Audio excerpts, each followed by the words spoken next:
कहावत है कि रियलिटी हिट्स हार्डर अगर कोई अपना उस बात को समझाए। रिसेंटली ये बयान सामने आया और इसको रिपोर्ट किया था एएनआई ने।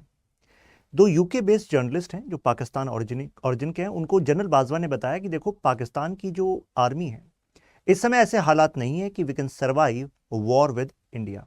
ऐसा क्यों? उनका कहना है इवन अगर हमें मोबाइल करना है अपनी फोर्सेस को, mobilising forces over the border, you need diesel. लेकिन इस समय जो फॉरेन एक्सचेंज रिजर्व है पाकिस्तान का, उसके हालात कुछ ऐसे हैं। मैं एक एग्जांपल के तौर पर आपको बता दूं, 4 billion US dollar. To give you a perspective कि ये कितना है, इंडिया का है 586 बिलियन डॉलर प्लस।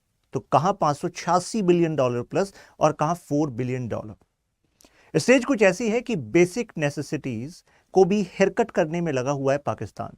तो ऐसे में अगर फुल ब्लोन युद्ध होता है, वॉर होता है, तो कितनी सारी जो जरूरतें होती हैं, for example your weapons, ammunitions etcetera, which you have to import, how you are going to import that. तो आपको नहीं लगता कि रियलिटी है, चाहे कितनी भी हार्श लगे। इसके बाद पाकिस्तान, ये भी काफी समय से ये हेडलाइन चली थी कि Pakistan can not afford war on Kashmir. इस वीडियो में हम थोड़ा बैकग्राउंड को जानेंगे, अभी क्या चल रहा है, और उसके बाद उन कारणों पर बात करेंगे जिन कारणों की वजह से ये स्पष्ट है कि Pakistan can not survive war with India. ये वो बयान है, ये UK44 नामक ये ग्रुप है जिसके सामने जनरल बाजवा ने बयान दिया है। ऐसा रिपोर्ट एएनआई ने किया है। देखिए 46% वहां पर इन्फ्लेशन हो चुका है। ये कितना है जरा इससे अंदाजा लगा लीजिए कि इंडिया का जो आरबीआई है वो इन्फ्लेशन टारगेटिंग को रखता है कि हाँ भाई 6% से ज्यादा नहीं होना चाहिए। यानी कि हम प्लस माइनस, मतलब हम रखते हैं कि भाई 6% से ज्यादा नहीं होना चाहिए, राइट। और वहां पर 4 बिलियन डॉलर। एक और डेटा है, वो कहता है कि अगर टोटल ग्रेजुएट्स की बात करें तो करीब 16% ऐसे हैं जो अनएम्प्लॉयड हैं। फ्यूचर ग्रोथ प्रोजेक्शंस की बात करें तो 0.5 -0.5%, this is what they are saying, मतलब -0.5, यानी कि अभी डिक्लाइन होने की संभावना है। ऐसा कब होता है? देखिए, अगर टोटल प्रोडक्शन जो है वो पिछले फाइनेंशियल ईयर से भी कम होने की प्रोजेक्शन हो। अगर प्रोडक्शन कम हो रहा है तो उसका कारण क्या है? कारण एक है कि आपके यहां पर जो रॉ मटेरियल बाहर से आपको चाहिए वो बहुत ज्यादा महंगे मिल रहे हैं, उनकी सप्लाई नहीं हो पा रही है, यानी कि ट्रेड मिसमैच है। और अगर प्रोडक्शन इतना डाउन होगा तो मुझे बताइए जॉब पर उसका इशू होगा कि नहीं होगा? बिल्कुल जॉब पर उसका इंपैक्ट होगा। जो बेसिक नेसेसिटीज की चीजें हैं जैसे कि राइस, पल्सेस और डीजल, पेट्रोल, कितनी सारी ऐसी चीजें हैं जो कि कॉमन मास से ऊपर चली गई हैं। अब इससे पहले पाकिस्तान जब ऐसी स्थिति होती थी तो कभी कभी वॉर को जस्टिफाई करने की कोशिश करता था। देखिए, jingoism is a old, you can से, ट्रेंड। अगर देश की जो सरकार है उसको जनता को अपने पीछे और ज्यादा मजबूत करना है तो सबसे बेस्ट चीज है कि एक्सटर्नलाइज कर दो डोमेस्टिक प्रॉब्लम्स को। एक्सटर्नलाइजिंग डोमेस्टिक प्रॉब्लम मींस कि जो आपकी समस्याएं हैं वो इस वजह से हैं क्योंकि बाहरी ताकतें ऐसा कर रही हैं। तो देश को एकजुट होने की कोशिश है, तो इस वजह से जो पॉलिसी में गैप्स होते हैं वो नजरअंदाज होने की संभावना हो जाती है। तो कुछ ऐसा ही पाकिस्तान इससे पहले करता रहा है। अभी तक की पाकिस्तान की जिंदगी में, यानी कि पाकिस्तान की लाइफ में 50, मतलब मान लीजिए कि 50% जो है वो मिलिट्री रूल के अंडर रहा है, जिसमें कि बार बार मिलिट्री ने इसका इस्तेमाल करने की कोशिश करी है, वॉर मॉन्गरिंग करी है।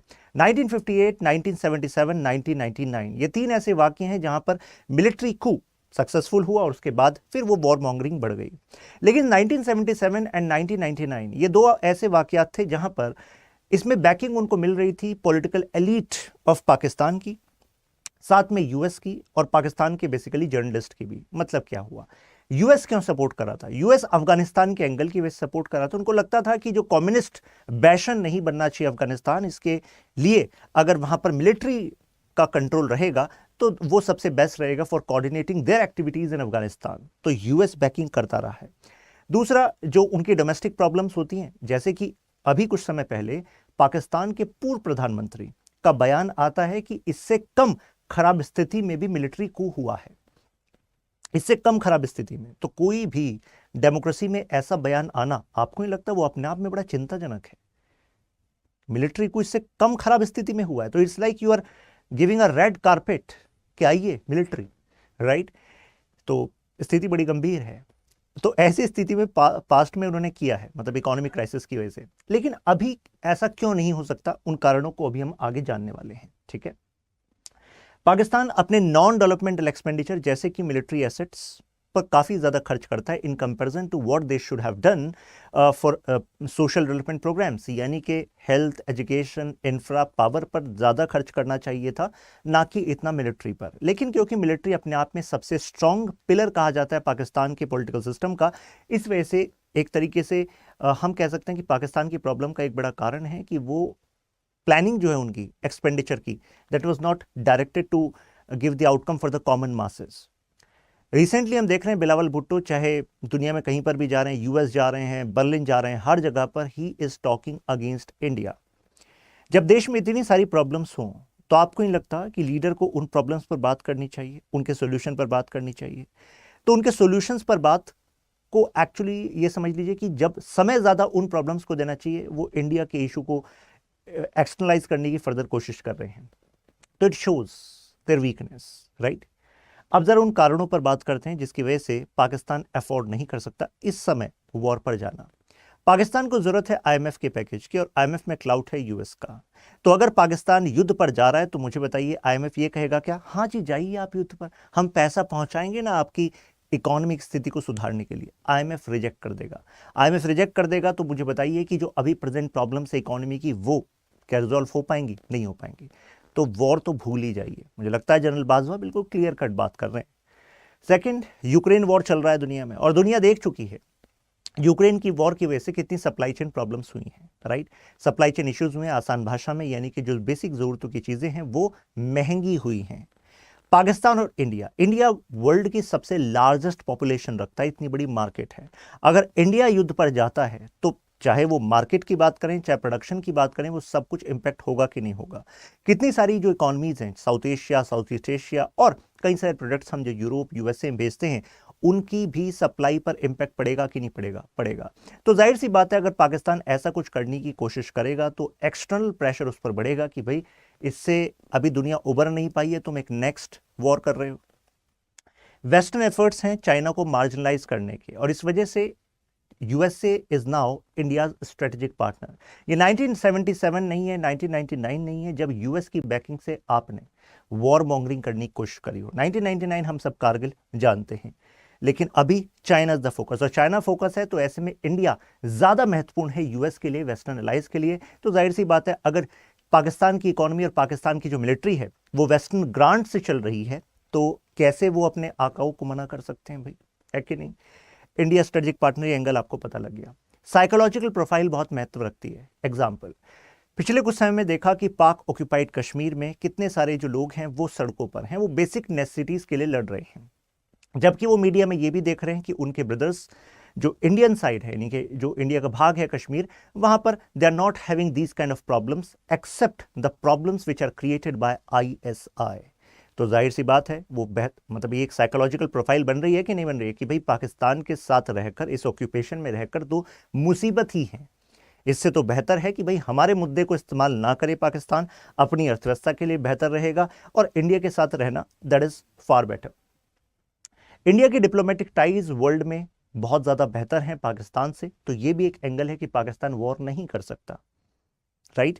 क्योंकि पाकिस्तान को तो एक अनस्टेबल, एक ऐसा स्टेट जो कि हार्बर करता है टेररिज्म को, ये माना जाता है। पाकिस्तान की खुद की बनाई हुई टीटीपी नामक आतंकवादी गिरोह, आतंकवादी जो ग्रुप है, वो पाकिस्तान पर हमला करता रहता है। जैसे कि कल भी मैं न्यूज़ पढ़ रहा था, स्वात वैली में एक और आतंकवादी हमला हुआ है। तो जाहिर सी बात है, अनस्टेबल जो है और वो वॉर पर जाने की बात करेगा तो जाहिर सी बात है वर्ल्ड उस पर प्रेशराइज करेगा उसको, जो उसको बेनिफिट्स मिल रहे होंगे पाकिस्तान को वर्ल्ड के डिफरेंट कंट्रीज से, they are going to actually show some blank faces कि अब जरा हमारी तरफ तुम आना मत, क्योंकि India is having better relations with us. Conclusion हमें ये मिला कि हालांकि पाकिस्तान में समस्याओं के कई सारे लेयर्स हैं, right? Starting from civil society, starting from lack of policy oversight etcetera, but the point is सारे तार जुड़कर यहां पर मिलते हैं कि पाकिस्तान अपनी खुद की समस्याओं को जब से पाकिस्तान बना है अब तक इंडिया के माथे, ये समझ लीजिए, करने की कोशिश करता रहता है। इसको हम कहते हैं कि एक्सटर्नलाइज करता है डोमेस्टिक प्रॉब्लम्स को। डोमेस्टिक प्रॉब्लम्स को डोमेस्टिक लेवल पर सॉल्व करना जरूरी है, उसके लिए सेंस ऑफ ऑनरशिप, रेस्पॉन्सिबिलिटी लेना अपने देश की, वो बहुत ज़्यादा जरूरी होता है। पाकिस्तान की पॉलिटिकल एलीट को समझना पड़ेगा कि देश आपका है तो जिम्मेदारी भी आपकी है, ना कि ये बहानेबाजी करने से काम चल जाएगा। अब ये जो हालत हुई है पाकिस्तान की, और ऐसा मतलब हमें भी ये सीखने वाली ज़रूरत है, मतलब मैं भारतीयों की बात कर रहा हूँ, कि कभी भी कोई भी अगर सरकार एक्सटर्नलाइज करने की कोशिश करती है और उस समय you are not looking at what the domestic problems are, तो ऐसे में चाइना भी हमारे सामने दूसरा एग्जाम्पल है, पाकिस्तान तो है ही। जब शी जिनपिंग देखते हैं कि डीप इनइक्वालिटीज है, सेंट्रल चाइना में प्रॉब्लम है, नदर्न ईस्टर्न चाइना में प्रॉब्लम है, so what they do, they escalate problems in Arunachal, Galwan, and East China Sea, Taiwan, etc. to actually to show solidarity that we are one China. तो Xi Jinping जिनका कुछ मतलब इस्तेमाल करते हैं, उससे अल्टीमेटली प्रॉब्लम किसको होती है? जनता को होती है। तो ये सभी के लिए एक सीख है, पाकिस्तान में जो होता है, चाइना में होता है, वो कहीं और ना हो। तो इसके लिए मैं कोट करना चाहूँगा हना अरेंट को। हना अरेंट फेमस पॉलिटिकल थिंकर हैं। उनका कहना है कि हम इंसान एक्चुअली फितरत से जून पॉलिटिकॉन हैं। इस शब्द का मतलब है कि हम फितरत से, हम राजनीतिक रूप से सजग होना, ये हमारा बेसिक एसेंस है। अगर कोई बेसिक एसेंस से नहीं चलेगा तो it is going to bring problems. मतलब क्या हुआ? अगर आपको लगता है कि राजनीति आपको इंपैक्ट नहीं करती, आप तो केवल अपना कमाना करते हैं, पढ़ना करते हैं, तो आप गलत हैं। हना का कहना है कि अगर आप पॉलिटिकल अवेयर नहीं हैं तो कहीं ना कहीं या फिर आप प्रोपेगेंडा में आ जाएंगे। प्रोपेगेंडा में आ जाएंगे तो आप क्रिटिकल रीजनिंग आपकी नहीं बढ़ पाएगी, आप क्वेश्चन नहीं कर पाएंगे कि सही को सही, गलत को गलत नहीं करेंगे। कई बार ऐसा होगा जिसको आप सच मानेंगे वो एक्चुअली एक प्रोपेगेंडा होगा। तो इससे देश कमजोर होता है, क्योंकि अगर आप गलत को सही मान बैठे हैं तो जहां पर आप बैठेंगे, जिनसे आप बात करेंगे, वहां पर भी उसी गलत को आप सही साबित करने की कोशिश करेंगे। इससे एक चेन बनेगी जिससे कि देश कमजोर होगा। सो हमें इन बारीकियों पर ध्यान देने की जरूरत है, सवाल करने की जरूरत है। ये क्वेश्चन देख लीजिए, examine the impact of unstable neighbour over India's interest. Do you think we need to change our foreign policy stand with respect to Pakistan? क्या हमें बदलने की जरूरत है अपना stand with respect to Pakistan? तो देखिए, जब भी ये यूपीएससी में क्वेश्चन आता है, first of all your answer should be aligned with the stance of India's foreign ministry. तो हमारा अभी स्टांस क्या है? और जो भी आपका आंसर हो, ऐसा नहीं है कि you are writing highly you can say utopian ideas, right. हमें बहुत ही प्रैक्टिकल में बात करनी होती है। स्कोर करने का बेस्ट तरीका होता है कि आप किसी स्कॉलर का कोट करके उनका कंटेक्स्ट आप यहाँ पर डाल सकते हैं, जैसे कि C Raja Mohan and many others, Nirupama Rao, Shyam Saran, right.